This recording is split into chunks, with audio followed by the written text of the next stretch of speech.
I think that's something to think about when you're collecting. I think that people don't realize that you don't have to be a serious collector or have a serious collection. If you like it, don't think about whether your wife likes it or your mother-in-law likes it or your grandma or anybody, you know. It's what you like. You obviously don't mind the odd crack or chip. Oh, not at all. I sort of like that. I love crack and chip myself. Oh, we all. A few odd chips and cracks.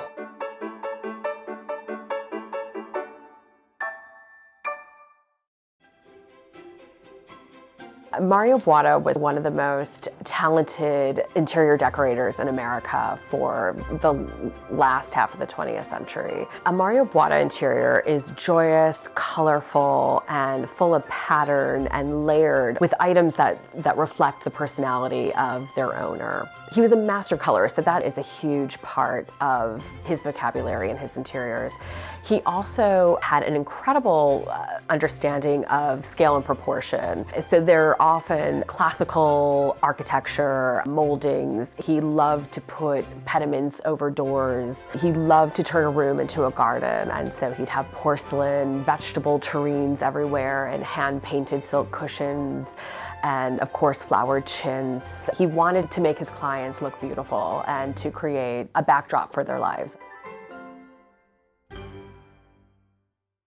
Mario grew up on Staten Island in the West Brighton neighborhood to an Italo-American family. Mario loved to say that he grew up in an all-white deco interior. His mother just vacuumed constantly, and they weren't allowed into the living room because you'd disturb the vacuum tracks.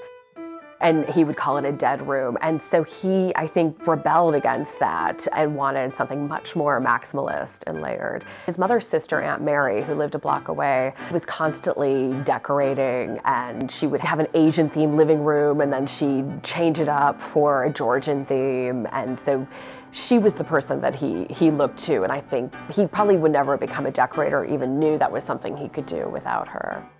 He actually was accepted into Cooper Union, which is a very prestigious program, but his mother died and he dropped out. He really had under a year of higher education, and it's kind of remarkable to see what he created out of himself. He was completely self-made.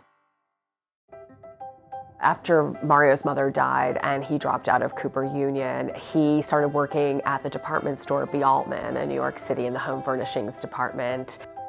And one day, the interior designer Albert Hadley came in, and Albert Hadley said, "You should do the Parsons European Summer School program." And Mario did, and it changed his life, going to Europe for the first time. This is when he saw his first English country house, and he was smitten. The rest is history. I would say one of the most important projects that he did was actually a show house. And that room, which had these blue and white curtains, which are in the sale, made of Verrier fabric from Brunswick, it just captured people's imaginations. And it was that show house that the NBC local affiliate reporter, Chauncey Howell, gave him the moniker, the Prince of Chintz.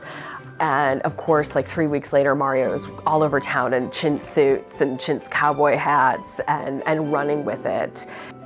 I was never interested in writing about a living person before, but because Mario shared my passion, English country houses, and he was so important and had never done a book before at that time in his late 70s and had this incredible career, I thought, my gosh, what an honor this would be to do. A mutual friend sort of had a dinner party and introduced us, and we got along like a house on fire and became very, very good friends. And he was the real deal. And that I think is something that his clients and his friends really appreciate about him. He wasn't pretentious. He never failed to say he was from Staten Island, never pretended to be something he wasn't. I had no idea what a collector he was. Some of it is serious, some of it is 18th century and academic and could be with the very best antiques dealer or in a museum, and some of it is just simply stylish. He had wonderful, wonderful taste and a wonderful eye. So we have lots of Regency lacquer and chinoiserie. There's an extraordinary penwork collection. Mario is famous for his collection of dog paintings, and he would always say that he loved dogs, but he could never manage actually taking care of a living one, so he loved to surround himself with the paintings. But also it was a nod to the English tradition of having ancestral portraits, but in a more playful way. This collection was very emotional for him. It was sort of his lover, his best friend, his family. He could never have parted with these things during his lifetime. What he would say, he's like, stocks and bonds are for investments. I want to live with mirrors and candlesticks and things that I love and that bring me pleasure. I think people are going to be stunned by this collection and how much Mario collected. He had 5 warehouses, an apartment, and a country house heaving with things that are all special, that all have that little twist, that little special something that reflected his eye. And I hope people appreciate that. They're getting a little Mario magic when they take something home.